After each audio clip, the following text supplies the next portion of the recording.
Confesión con la boca. Sermón predicado la mañana del domingo 19 de julio de 1863 por el reverendo Charles Haddon Spurgeon en el Tabernáculo Metropolitano, Newington, Londres. Porque con el corazón se cree para justicia, pero con la boca se confiesa para salvación. Romanos capítulo 10 y versículo 10. Esta mañana, cumpliendo mi promesa, voy a predicar sobre la segunda parte de este versículo.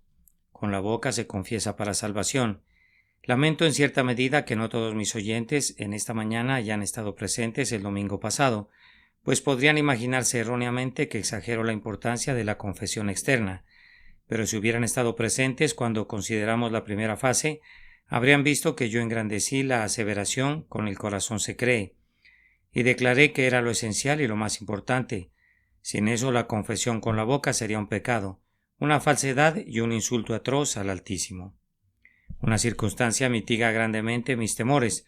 Todos ustedes pueden leer ambos sermones a su mejor conveniencia y así pueden comprobar por ustedes mismos cuán sinceramente me he esforzado para poner los dos deberes en su debido lugar, sin exaltar indebidamente al menor ni despreciar al mayor.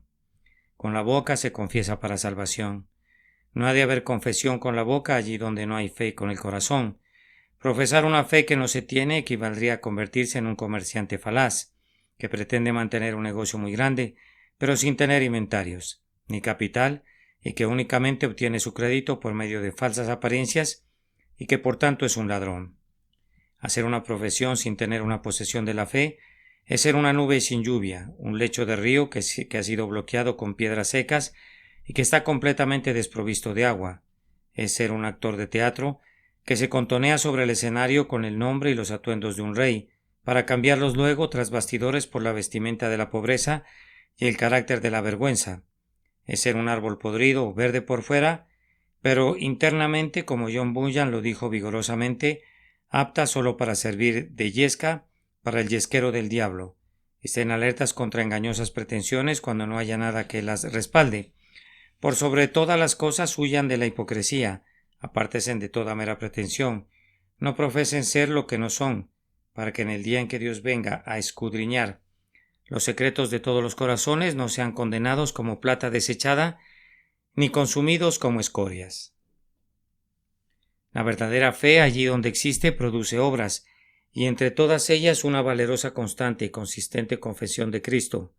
El hombre que no sea inducido a confesar con su boca para salvación, en el sentido contenido en el texto, no tiene fe. La fe sin obras es una raíz muerta que no produce botones ni da ningún fruto. Es un pozo que no tiene agua y que más bien está saturado de un vapor mortífero. Es un árbol doblemente muerto, arrancado de raíz, como algunos de esos monstruos del bosque que obstruyen la navegación en el río Mississippi y que forman prominencias sumergidas que han hundido a muchos excelentes barcos. La fe sin obras es una de las cosas más condenables fuera del infierno. Huyan de ella, pues recuerden que si profesaran tener una fe en Cristo y su conducta no fuera santa, acarrearían oprobio a la Iglesia de Cristo. Ustedes estarían crucificando de nuevo al Señor de gloria. Convertirían la verdad de Dios en una mentira y si estuviese en su poder harían de Dios el alcahuete de sus lascivias. De la misma manera que han de huir de una profesión sin fe, igualmente han de huir de una fe que no produzca una buena profesión que pueda ser expresada ante muchos testigos. Yo creo que la confesión mencionada en el texto comprende el todo de la vida cristiana. No creo que signifique el simple decir yo soy un discípulo de Cristo, o el sometimiento al rito ordenado por Dios, el Dios del bautismo. El apóstol incluye bajo el término de confesión la puesta en obra de aquello que Dios ha obrado dentro. Es la confesión mediante actos y obras y palabras, de esa gracia que Dios por medio de su Santo Espíritu ha puesto en el alma. Decimos en un proverbio conocido que una golondrina no hace verano. Así la simple confesión de Cristo con la boca por una vez no cumple con la confesión descrita aquí. Un árbol no es un bosque y una profesión de Cristo no es la confesión de Cristo para salvación. La intención va más allá de un acto por claro y por excelente que pueda considerarse en sí mismo. Voy a procurar esta mañana, con la ayuda de Dios, ilustrar el significado de confesar con la boca para salvación y luego voy a ocupar unos cuantos minutos en hacer vigente esta confesión, exhortando a aquellos que en verdad aman al Señor y han creído con su corazón que se aseguren de confesar con sus bocas. Confesar a Cristo con la boca. Ya lo he dicho, abarca toda la vida y obra del cristianismo. Espero que puedan ver esto antes de que finalice. Diferentes casos requieren de los hombres diferentes formas de confesión. Algunos tienen que confesar al Señor de una manera, otros de otra manera. Todo cristiano es llamado a confesar con su boca, de acuerdo a aquella manera que su propio estado de habilidades y posición en la providencia requiera de sus manos. Primero, entonces, una de las formas más tempranas y sencillas de confesar a Cristo con la boca ha de encontrarse al unirse en actos de adoración pública. Muy pronto, casi tan pronto como las dos claras partes de la simiente de la mujer y de la serpiente eran discernibles, leemos: entonces los hombres comenzaron a invocar el nombre de Jehová. Quienes no temían a Dios se alejaron a sus diversas ocupaciones, mientras que los justos en el día séptimo se congregaban para orar y alabar y sacrificar. Así que cualquiera que se uniera a las filas de los hombres que invocaban el nombre del Señor era de inmediato identificado mediante este acto como un siervo del Altísimo. A lo largo de toda la corriente de la historia, podemos identificar a los justos por sus reuniones entre ellos de manera unida, para elevar sus oraciones y acciones de gracias al Altísimo. La adoración se vuelve una forma aceptable de confesión cuando la simiente de la serpiente tiene la capacidad de perseguir. En los tiempos en que Jeroboam puso los becerros en Betel y Dan, cuando cualquier israelita emprendía su fatigoso camino hacia Jerusalén, bajo el temor de ser perseguido por su rey, el acto de estar con la multitud que guardaba el día de fiesta en los atrios del templo era de entrada una clara confesión de su fidelidad a Jehová y de su aborrecimiento a todos los ídolos. En los tiempos apostólicos, los creyentes perseveraban en la doctrina de los apóstoles, en el partimiento del pan y en las oraciones, donde se reunían 2 o 3 y especialmente donde se congregaba el mayor número para escuchar la predicación de la palabra, o con el propósito de partir el pan, la admisión de cualquier persona a esa reunión se volvía una confesión de su fe en el Señor Jesús, en cuyo nombre estaban reunidos. En los primeros días del cristianismo se podría haber visto un cuadro semejante a este. Si supiera cómo pintarlo, hay un arco de muy poca altura, es fétido y oscuro, como la boca de un sumidero, sobre el cual crece la zarza y de cuya base brota la ortiga y la venenosa belladona. Por allá viene una jovencita y agachándose mucho se inclina bajo el arco. En la densa oscuridad camina a tientas por varios metros. Nadie ha advertido su entrada. ¿Pudiste observar cómo miraba a su alrededor para evitar que algún centinela la percibiera? Oye una voz en los pasajes distantes. Esa voz la guía. Emerge a una cripta. Es una de las catacumbas ubicadas debajo de la ciudad de Roma. Una antorcha permite ver en la oscuridad. Tan pronto se aproxima a la asamblea, un hermano que sirve de vigía la observa. Le pide la contraseña.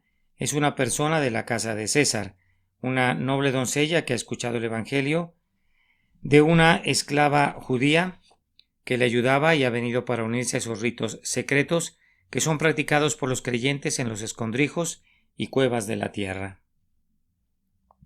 El hecho de que esté allí demuestra que es cristiana.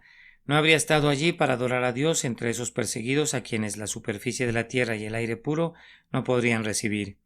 Ella no se habría degradado así para mezclarse con esos parias de la sociedad, esos que solo son considerados adecuados para ser presa de los sabuesos de Nerón.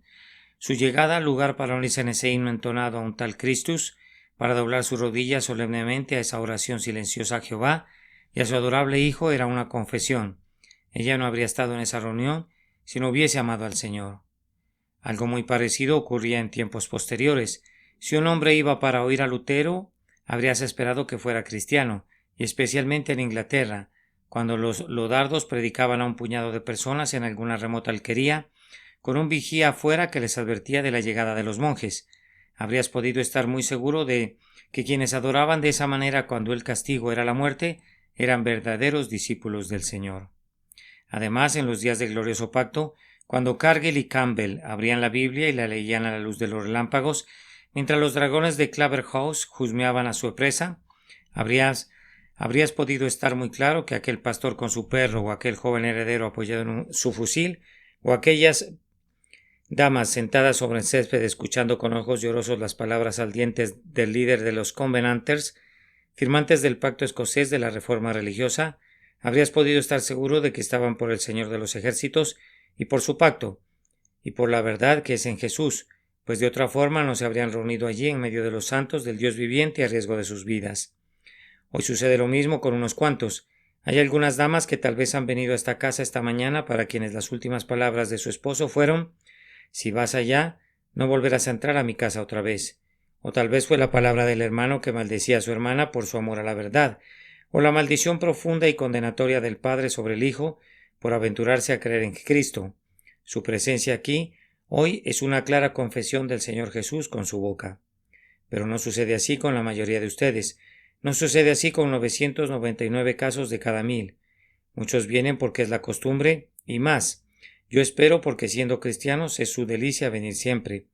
Ellos no reconocen ninguna clara profesión de religión en el simple hecho de estar aquí, pues nos juntamos santos y pecadores, píos e impíos. Y si esta fuera la única profesión de religión que hayamos hecho, no cumpliría la intención de mi texto. En tiempos de persecución lo haría, en los días oscuros, negros y sangrientos lo haría, pero no hoy, pues ahora representa poca o ninguna confesión para la mayoría de nosotros, sentarnos confortablemente en nuestros asientos y escuchar al predicador, y luego descender por la escalinata de piedra y proseguir nuestro camino. La confesión que se significa aquí es cumplida todavía de mejor manera mediante una debida atención a esas dos ordenanzas que Cristo quiere que sean la divisa de los creyentes. Bajo la antigua dispensación mosaica, las ordenanzas eran únicamente para los israelitas. La circuncisión y la Pascua no eran para los filisteos, ni para los egipcios, sino para la simiente de Abraham, y únicamente para la simiente de Abraham y los prosélitos. Ocurre lo mismo bajo la dispensación cristiana. No tenemos ordenanzas para los extraños, no tenemos ordenanzas para los forasteros, ni para los extranjeros. Ambas ordenanzas están destinadas a la comunidad de Israel. Ustedes recordarán cuán cuidadosamente guardaban estas ordenanzas los antiguos creyentes. Encontrarán que el eunuco etíope cubrió toda la distancia desde el reino de Candas para poder asistir a la adoración en el templo, porque esa era la adoración distintiva del judío y del prosélito de la fe judía. No quería dejar de participar. Ustedes recuerdan cuán cuidadosa y ansiosamente los cabezas de las casas judías vigilaban que todos, incluyendo todos sus hijos, estuviesen presentes en la celebración de la Pascua. Ninguno de ellos quería descuidar aquello que los distinguía como un pueblo separado. Ahora el bautismo es la marca de distinción entre la Iglesia y el mundo. Promulga muy hermosamente la muerte para el mundo y de la persona bautizada. Públicamente ya no es más del mundo, está enterrada para el mundo y ha resucitado a una nueva vida. Ningún símbolo podría ser más significativo. En la inmersión de los creyentes me parece que hay una maravillosa promulgación del entierro del creyente en lo relativo al mundo en el entierro de Cristo Jesús. Es cruzar el Rubicón. Sí, si César cruzaba el Rubicón no habría nunca más entre él y el Senado. César desenvaina su espada y arroja lejos la vaina de esa espada. El acto del bautismo es lo mismo para el creyente, es cruzar el Rubicón. Es equivalente a decir: no puedo regresar a ustedes, estoy muerto para ustedes, y para demostrar que lo estoy absolutamente enterrado para ustedes. No tengo nada más que ver con el mundo, yo soy de Cristo y soy de Cristo para siempre. Luego la cena del Señor. Cuán hermosamente esa ordenanza expone la distinción entre el creyente y el mundo en su vida y aquello que alimenta su vida. El creyente come la carne de Cristo y bebe de su sangre. Me sorprende que algunos de ustedes que aman a mi Señor se mantengan alejados de su mesa. Fue su voluntad al morir: haced esto en memoria de mí. Es muy benevolente de su parte que haya instituido una ordenanza como esa, que nos haya permitido a nosotros, que éramos como perros, sentarnos a la mesa de los hijos para comer de un pan que los ángeles nunca conocieron. No entiendo, mi querido hermano, mi querida hermana, qué tipo de amor puede ser el suyo si oyen que Jesús dice: si me amáis, guardad mis mandamientos, y sin embargo ustedes descuidan sus ordenanzas. Ustedes dirán que no son esenciales y yo les responderé que es muy cierto, que no son esenciales para su salvación, pero que sí son esenciales para su consuelo, y también que son muy esenciales para su obediencia. Le corresponde al Hijo hacer todo lo que su Padre le ordene. Sí, mi amante amigo, sí, mi amado Redentor. Si el Redentor me hubiese ordenado hacer algo que me dañara, lo haría por amor a Él. Cuanto más entonces, cuanto me dijo: haced esto en memoria de mí. Estas dos ordenanzas traen consigo hasta cierto grado una cruz, especialmente la primera. Mientras leía ayer la vida del buen Andrew Fowler, observé que después de que fue bautizado, algunos de los jóvenes de la aldea propendían a burlarse de él, preguntándole cómo le había gustado que lo sumergieran y preguntas semejantes que son bastante comunes en nuestros días. No pude dejar de advertir que la burla de hace 100 años es justamente la burla de hoy. ¿Tú crees que estos son sus mandamientos? Te exhorto, por tanto, delante de Dios y de los ángeles elegidos, ante quienes serás juzgado en el último gran día, que si tú con tu corazón has creído, haz con tu boca la confesión que estas ordenanzas implican, y Dios te dará, en verdad, una dulce recompensa al hacerlo. Para confesar a Cristo correctamente con la boca, ha de haber una asociación con el pueblo del Señor. Así fue en los tiempos antiguos. Moisés es un israelita, pero si quisiera podría dividir en la corte del faraón en medio del lujo y de la comodidad. ¿Qué es lo que elige? Faraón en medio del lujo y la comodidad. ¿Cómo es elegido? Sale a sus hermanos y mira sus cargas, defiende su causa teniendo por mayores riquezas el vituperio de Cristo que todos los tesoros de Egipto. Moisés, el renombrado hijo de la hija de Faraón, se asocia con los pobres esclavos despreciados que fabrican ladrillos para el rey. Qué cuadro tan sumamente conmovedor tenemos al seguir al pueblo de Dios en la historia de Ruth. Uno se embeleza al oír a esa piadosa mujer diciéndole a su suegra: porque a donde quiera que tú fueres, iré yo, y donde quiera que vivieres, viviré.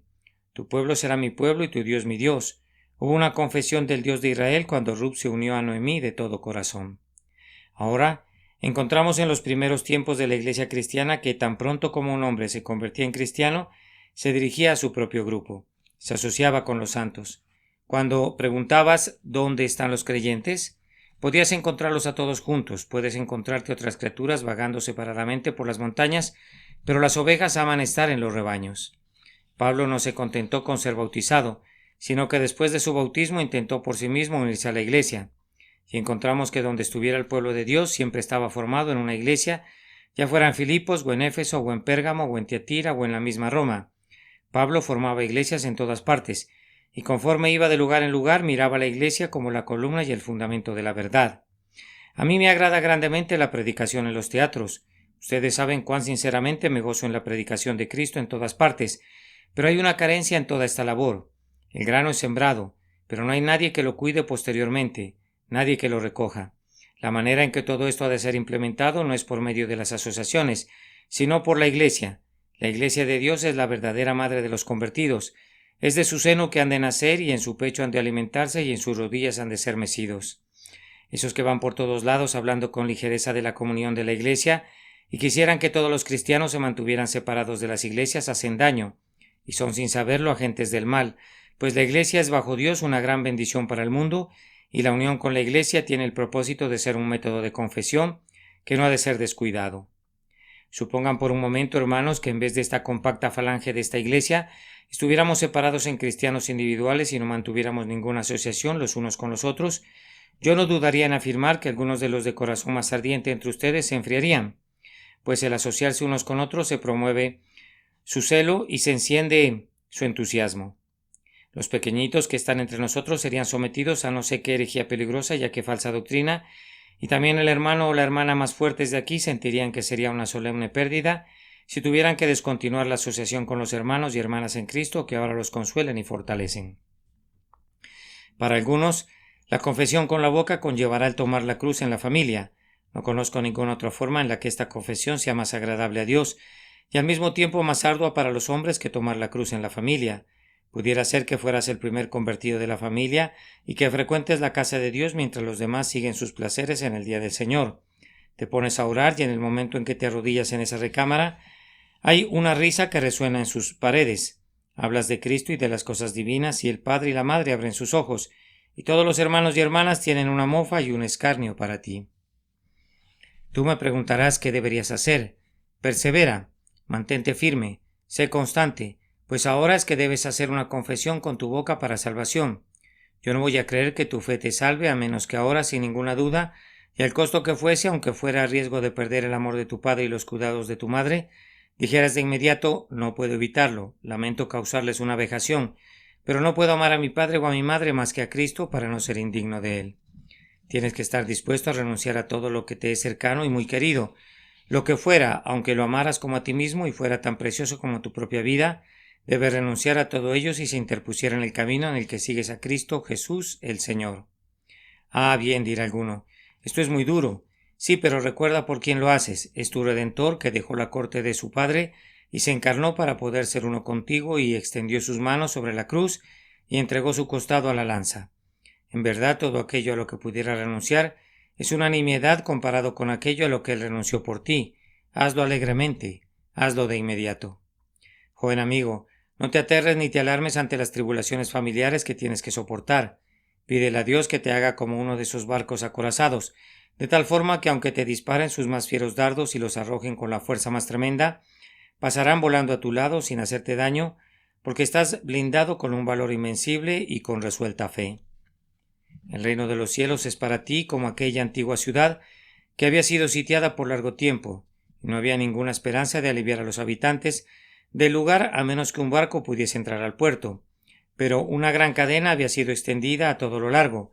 Ustedes recuerdan cómo el capitán, cuando el viento era favorable y la marea era alta, se lanzó contra esa cadena que cerraba el puerto, la rompió y entró navegando en el puerto. Así ustedes han de romper la cadena que amenaza con mantenerlos fuera del cielo. Pero pídanle a Dios que les dé mucha gracia, que sea como la marea, mucho del Espíritu Santo, que sea como un viento favorable, y si se lanzaran contra la cadena se romperá ante su valor y su determinación. Las pruebas provenientes de la familia son difíciles de aguantar. Una cruz viva es a menudo más severa de llevar que una cruz muerta, pero deben hacerlo, pues con la boca se confiesa para salvación. Esta confesión será muy aceptable si es hecha en tiempo de tentación. Cuando el joven José le arrebató su ropa, la lasciva mujer de su amo, su respuesta fue: ¿Cómo pues haría yo este grande mal y pecaría contra Dios? La mujer habría podido responder: Dios, ¿qué sé yo de él? Conozco a Isis, entiendo al becerro de oro, pero no sé nada de Jehová. ¿Quién es? Hubo una valerosa y clara confesión de su fidelidad a Jehová, como una razón del por qué no podía pecar. El caso de Nehemías es igualmente pertinente. Cuando lo invitan a una conferencia secreta en el templo, él dice: un hombre como yo ha de huir. Él profesa su confianza en su Dios como una razón del por qué no puede ir ni por un momento actuar ignominiosamente. Ahora, cristiano, aquí es donde debes hacer una confesión con la boca. Alguna sucia trampa en el negocio que se ha vuelto tan común que nadie considera nada malo en ella se te presenta en tu camino. Ahora actúa como hombre y di: prefiero morirme de hambre que hacerlo. Yo no puedo ni quiero vivir del robo, aunque esté medio legalizado por la sociedad. Joven amigo, ahora es tu oportunidad. Cuando llegue el día domingo y seas arrastrado de la manga por una docena de amigos para que los acompañes para desperdiciar las santas horas, muy bien puedes decirles no y dar la razón. No puedo hacerlo, pues soy un cristiano. Oh, pudiera ser que hayas venido del campo y tu amigo te proponga llevarte a una guarida de infamia para mostrarte lo que es la vida. Respóndele que él no entiende cómo saciar tu apetito, pues tú eres un cristiano. Para algunos propósitos yo preferiría la aseveración de la fe de uno en Jesús en el tiempo de la tentación a cualquier otra forma de confesión, pues ciertamente no podría haber ninguna hipocresía en ello. Cuídate, hermano, de no dejar nunca de reconocer a tu Señor en el tiempo de la tentación. Comenta uno, nunca dejaré de hacerlo. No hables demasiado positivamente. Pedro negó a su Señor delante de una necia criada. Ten cuidado de no caer de igual manera. Es fácil decir: yo soy un buen marinero, cuando estás en la costa. Caminas muy bien por la cubierta superior del barco cuando éste se encuentra en el muelle. No sabes lo que es una tormenta, ni cómo se sacude el barco cuando las olas bañan la cubierta. Sería mejor que guardaras tus jactancias para cuando hubieses ido al mar. No te jactes de nada de lo que harás, sino más bien di: sosténme y seré salvo. La confesión con la boca ha de hacerse con doble resolución, siempre que seamos llamados a sufrir tribulación por causa de Cristo. Cuando la profesión de Cristo nos pudiera acarrear alguna pérdida, o cuando la negación de su nombre nos pudiera proporcionar una prosperidad temporal. Ustedes saben cómo en los tiempos antiguos los 3 santos varones rehusaron inclinarse ante la imagen de Nabucodonosor que éste había erigido. Ellos estaban dispuestos a morir, pero no estaban dispuestos a negar a su Dios. Ellos podían arder, pero no podían retroceder, y así fueron arrojados al horno porque no podían arrojar de sí su confianza en Dios. Miren a Daniel por allá, con su ventana abierta, adorando hacia Jerusalén 7 veces al día, como lo había hecho siempre. Lo hace con valentía. Fue una valerosa respuesta la que dieron Pedro y Juan cuando los escribas y los fariseos les ordenaron que no hablaran más en aquel nombre. Juzgad si es justo delante de Dios obedecer a vosotros antes que a Dios. Yo he observado que Siempre que la persecución brama y los hombres están sujetos a perderlo todo por Cristo, las personas más tímidas pero que son sinceras generalmente dan la cara en ese momento. Allí está José de Arimatea. No se escucha de él cuando Jesús vive, pero cuando el cuerpo de Jesucristo está sobre la cruz, ¿quién es el que entra en la cueva del león? ¿Quién es el que va a Pilato? José de Arimatea pide el cuerpo de Jesús. Él encuentra el sepulcro, ¿y quién es el que ayuda a envolverlo en lienzos con especias aromáticas? Pues Nicodemo, que vino a Jesucristo de noche, otro cobarde. Ambos progresan, y ya no son más cobardes en la hora del apuro. El ciervo huye veloz cuando ve a los sabuesos, pero cuando se ve acorralado lucha con la valentía de la desesperación. Así quienes son tímidos cristianos temblorosos en tiempos ordinarios, a la hora de la verdad dan un paso al frente y son tan valerosos como los creyentes más heroicos. Algunos de ustedes esconderían sus cabezas si llegáramos al punto de la persecución, de la hoguera y de la muerte. Erasmo solía decir que no tenía la madera apropiada para ser un mártir. Por eso yo creo los católicos seguidores del Papa pintan a Erasmo como colgando en algún punto entre el cielo y el infierno, y los protestantes no necesitan disputar por causa de esa pintura. Él poseía algún tipo de conocimiento de la verdad, pero no tenía el valor de declararla y temblaba mientras su amigo Lutero fue directo al frente y golpeó la triple corona sobre la frente del Papa. No seamos nunca como Erasmo. Si Jehová es Dios, seguidle, y si va, id en pos de él. Si valiera la pena vivir para el mundo y el pecado, vive para ellos con todo tu corazón y alma y fuerza. Pero si Dios es Dios, no te quedes cuestionando y claudicando entre dos pensamientos, sino decidida, valerosa y positivamente di: yo estoy por el Señor. No hay tiempo semejante al tiempo de pérdida y tribulación para hacer una confesión. Hermanos míos, yo creo que un cristiano difícilmente podría hacer esta confesión con su boca, a menos que hiciera a veces algo inusitado para dar testimonio. ¿Quién está por Jehová? Júntense conmigo, dijo Moisés cuando descendió del monte y quemó el becerro de oro, y se juntaron con él todos los hijos de Leví, y él les dijo: así ha dicho Jehová, el Dios de Israel, poned cada uno su espada sobre su muslo. Pasad y volved de puerta a puerta por el campamento y matad cada uno a su hermano y a su amigo y a su pariente. De vez en cuando seremos incapaces de confesar a Cristo, a menos que hagamos algo que pareciera duro y extraño, pero que debe hacerse por Dios y por la causa de la verdad. Ciertamente los Elías de Dios no pueden quedarse callados, mientras miles de sacerdotes de Baal están encendiendo sus fuegos e invocando a Baal. Ellos deben pasar al frente. ¿Acaso no son ustedes siervos de Baal, y yo el siervo del Dios vivo? Descubriremos que es necesario forzar las exquisiteces de la etiqueta y hollar bajo nuestros pies las formalidades que la sociedad dignificada quiere erigir, y como el profeta que llegó a Betel tendremos que clamar contra los altares en los que otras personas pagan sus votos. Yo he admirado, y aquí tomo mi cruz como un buen hermano, yo he admirado grandemente un testimonio dado recientemente en la Asamblea de la Iglesia Libre de Escocia por mi hermano Candelis, en contra de la inscripción que fue colocada sobre el mausoleo erigido en memoria del excelente príncipe Alberto. Lo he admirado por su arrojo al expresar lo que pensaba y sentía. Yo creo que debió haber recibido un tributo de honor en lugar de un aullido de indignación. A él le importa poco si es alabado o censurado, pero debería hacerse justicia a su valor y a su fidelidad. Él ha señalado el carácter papista de la inscripción, de la cual me aventuro a decir que el propio príncipe la aborrecería, si su espíritu pacífico visitara el mausoleo. Si recuerdo correctamente, el señor Baptist Noel nos ha informado que el príncipe exclamó en su lecho de muerte: nada en mi mano llevo, simplemente a tu cruz me aferro. Murió siendo cristiano, aferrándose humildemente a la cruz de Jesús. Por tanto, su mausoleo está siendo deshonrado por una inscripción apta para un santo del papado, pero no para alguien que amó al Señor Jesucristo.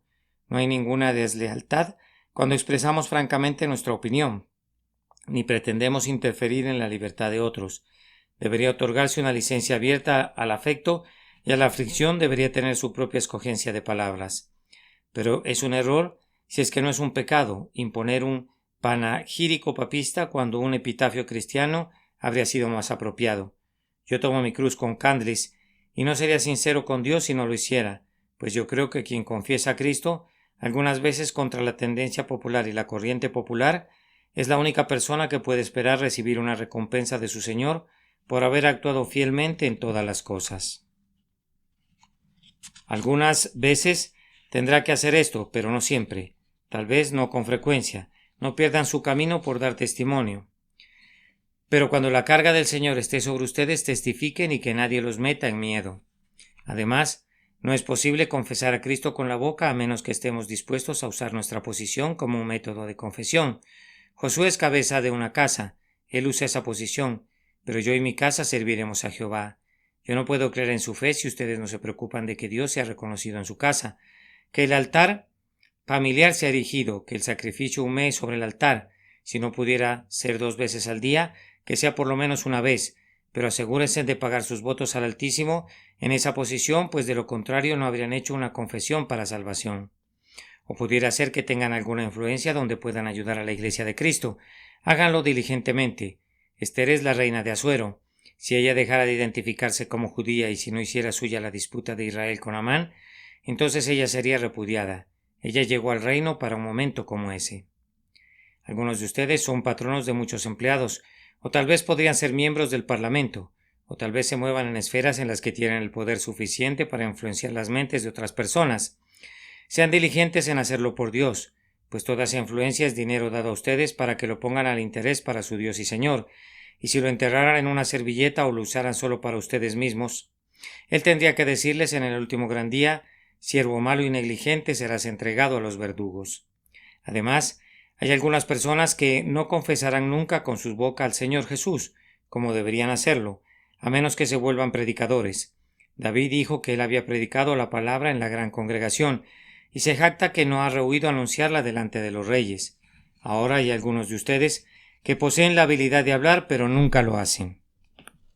Toda la longitud entera de las calles de Londres los espera como un púlpito. La población entera de Londres está lista para hacer su audiencia. ¿Por qué no comienzan a hablar? Pueden hablar sobre política. La otra noche en la institución literaria entiendo que leíste un ensayo capital sobre un tema de astronomía. Si amas al Señor, ¿vas a dar toda su atención a estos temas inferiores? No, al menos algunas veces da tu atención a quien te compró con su sangre. No sois vuestros porque habéis sido comprados por precio. Preocúpate entonces que tu conversación sea más de Cristo que de cualquier otra cosa que poseas. Habla a favor de tu Dios y Señor. Me comentas que eres nervioso. Que no te preocupe tu nerviosismo, inténtalo una vez. Si te tropiezas una docena de veces, inténtalo otra vez. Verás que tus talentos aumentan. Es sorprendente ver cómo esas interrupciones hacen más bien que nuestra continuidad. Simplemente libera tu alma de lo que hay en ella, que tu corazón se ponga al rojo, vivo, y entonces, como algún volcán que está vomitando sus entrañas más íntimas, deja que la lava ardiente de tu exposición se deslice a borbollones. No te deben importar las gracias de la oratoria, ni los refinamientos de la elocuencia, sino expresa lo que conoces, muéstrale las heridas de tu Salvador, proclama su aflicción para que ella les hable, y será sorprendente cómo tu lengua tartamudeante se convertirá en un mejor instrumento porque tartamudea, pues lo necio del mundo escogió Dios para avergonzar a los sabios, y lo débil del mundo escogió Dios para avergonzar a lo fuerte, y lo vil del mundo y lo menospreciado escogió Dios, y lo que no es para deshacer lo que es. Ustedes pueden ver, hermanos, que esta confesión de Cristo con la boca es una obra de toda la vida. El cristiano debe ser alguien como un médico. Ustedes saben que consideramos al médico un hombre profesional. Bien, ¿cómo profesa el médico? Pues bien, hay una gran placa de bronce en su puerta y una gran campana, y todo el mundo sabe el significado de la placa de bronce y de la campana. Esa es parte de su profesión. ¿Qué más? ¿Cómo profesa ser él un médico? Él va con la gente y su vestido es como el de todos los demás. ¿No ves una caja de lancetas sujeta a su costado? ¿No observas que esté vestido con un traje particular? Es un médico y siempre es un médico, pero cumple su profesión por medio de su práctica. Esta es la forma en que la profesión de un cristiano ha de cumplirse, por medio de su práctica. El hombre es un médico profesionalmente, porque en verdad cura a la gente y escribe recetas, y satisface sus necesidades. Yo he de ser un cristiano en mis acciones, mis obras, mis pensamientos y mis palabras. Por tanto, si alguien necesita algún cristiano, yo debería ser reconocido por mis palabras y mis actos. Así hay algunas personas que necesitan usar un gafete alrededor de su cuello para mostrar siquiera que son cristianos, pues de lo contrario podríamos confundirlos con pecadores, pues sus acciones son muy semejantes. Eviten eso, que su profesión sea manifiesta por su práctica, sean tan claramente un trazo de la pintura divina, que en el momento en que alguien ponga la vista en ustedes diga: sí, esa es la obra de Dios, ese es un cristiano, la más noble obra de Dios. Cuento solo con 1 minuto o 2, justo para pronunciar unas pocas palabras de exhortación. Queridos amigos, asegúrense de confesar a Cristo con su boca. No pongan ninguna excusa, pues ninguna excusa que puedan poner sería válida. Dices que vas a perder tu negocio. Piérdelo y ganarás tu alma, que no estarás a la moda. ¿Qué importancia tiene estar a la moda? Que serías despreciado por aquellos que te aman. ¿Acaso amas a tu esposo o a tu esposa más que a Cristo? Si así fuera, no serías digno de él. Pero ¿eres tan tímido? Preocúpate de no ser tan tímido como para estar perdido al final, pues los temerosos y los incrédulos tendrán su porción en el lago que arde. No me refiero a aquellos que temen y algunas veces tienen dudas de su interés en Cristo, sino a aquellos que tienen miedo de confesar a Cristo delante de los hombres. Ustedes saben que en el silencio de la hora de la enfermedad o de la muerte, ninguna excusa, independientemente de cuán plausible pueda parecerles ahora, responderá a su conciencia, y si no responderá a su conciencia pueden estar seguros que no satisfará a Dios. Enseguida recuerda cuán deshonroso es que digas que crees con el corazón pero que no hicieras una confesión. Eres como una rata escondida detrás del friso de la pared, que solo sale cada vez y cuando nadie la mira y luego corre a esconderse otra vez. Qué metáfora tan degradante, dirás. Pretendía degradarte con ella para sacarte de tu cobardía. ¿Cómo? ¿Ha de ser tratado Cristo de esta manera, como si el nombre de Cristo habría de ser profesado en hoyos y esquinas ocultos? No que se diga ante el rostro del sol, en verdad yo amo a Jesús, que se entregó por mí. No es alto que se deba decir cuando se está solo, ni se ha de ocultar de los oídos de los hombres. Él murió frente al rostro del sol. Rodeado de escarnecedores y rodeados de escarnecedores, declaremos también nuestra fe en Jesucristo. Por otro lado, cuán honorable será esa confesión para ustedes. Si yo tuviese que unirme a algún ejército y encontrara en las listas convocatorias una relación de todos los granujas y de toda la escoria de las calles, no creo que me gustaría ser un soldado. Pero si por otro lado viera que mi coronel es un gran vencedor y que tendría por compañeros y camaradas a hombres que tuvieran algunos gloriosos nombres sobre sus estandartes, me sentiría honrado de que me permitiera ser el que toque el tambor en un regimiento de esa naturaleza. Así, cuando leo la lista y encuentro a Abraham, a Isaac, a Jacob, a Moisés, a David, a Daniel, a Isaías, al propio Jesucristo, a los apóstoles, a Lutero, a Calvino, a hombres cuyos nombres se han vuelto nombres caseros en cada familia cristiana, consideraría un honor si mi nombre se encontrara escrito con el de ellos, como el soldado más humilde y débil de todo el ejército. Es algo honorable. Por tanto, toma tu decisión para unirte a nosotros y debes estar preparado a ser despreciado como un seguidor del Señor Jesucristo. Yo los exhorto a esto porque los hará útiles. ¿Qué bien podría ser un cristiano secreto? Es una vela puesta debajo de un almud, es una luz encerrada en una linterna sellada. Tu luz ha de brillar. ¿Para qué serviría un cristiano secreto? ¿Sería como sal desvanecida, y para qué serviría sino para ser hollada por los hombres? Vamos, el sabor de su sal ha de sentirse por todo el mundo. La gracia es suficiente. Ese es otro argumento para ti. Yo creo que tendrás nuevas responsabilidades y peligros si haces una confesión. La gracia es suficiente. Si la gracia te pusiera sobre un pináculo del templo, ten la certeza de que la gracia se mantendrá allí. Si te quitas del pináculo y te bajas al piso duro, estarías inseguro allí, pero si Dios te pone sobre el pináculo, podrían venir todos los diablos del infierno para empujarte hacia abajo, pero permanecerías firme. No seas desobediente eligiendo tu camino. Sigue el camino de Dios y estarás seguro en él. Por último, el galardón es espléndido. A cualquiera, pues, que me confiese delante de los hombres, yo también le confesaré delante de mi Padre que está en los cielos. Había una vez un príncipe de legítima sangre real que abandonó el palacio de su padre y viajó a un lugar distante en los dominios del rey, donde era poco conocido y aceptado. Era un verdadero príncipe y mostraba en su rostro esas señales de realeza, esa extraña divinidad que circunda a un rey, que podría haber conducido al espectador a saber que pertenecía a la realeza. Pero cuando llegó al lugar, la gente dijo: «Este es el heredero del trono, insultémosle, mostrémosle nuestro desagrado». Otros decían que no era un heredero del todo, y se pusieron de acuerdo para ponerlo en el cepo. Cuando se encontraba allí, todos los hombres le arrojaban todo tipo de inmundicias y le lanzaban todo tipo de duras palabras y decían: ¿quién se atrevería a reconocerle como príncipe? ¿Quién se atrevería a apoyarlo? Se levantó un hombre en medio de la multitud y dijo: «Yo me atrevo». Entonces lo pusieron en el cepo al lado del príncipe, y cuando arrojaban la inmundicia sobre el príncipe, caía sobre el hombre también, y cuando le decían duras palabras al príncipe, también le decían duras palabras a él. El hombre estaba allí sonriendo y recibiendo todo. De vez en cuando una lágrima rodaba por su mejilla, pero eso era por ellos, porque trataban así de mal a su soberano. Pasaron los años y el rey vino a esos dominios y los subyugó, y vino un día de triunfo sobre la ciudad conquistada. Los gallardetes pendían de todas las ventanas y las calles estaban salpicadas de rosas. Entraron las tropas del rey uniformadas con relucientes armaduras de oro y con penachos en sus yelmos brillantes. La música resonaba dulcemente, pues todas las trompas de gloria tocaban. Era del cielo que había venido.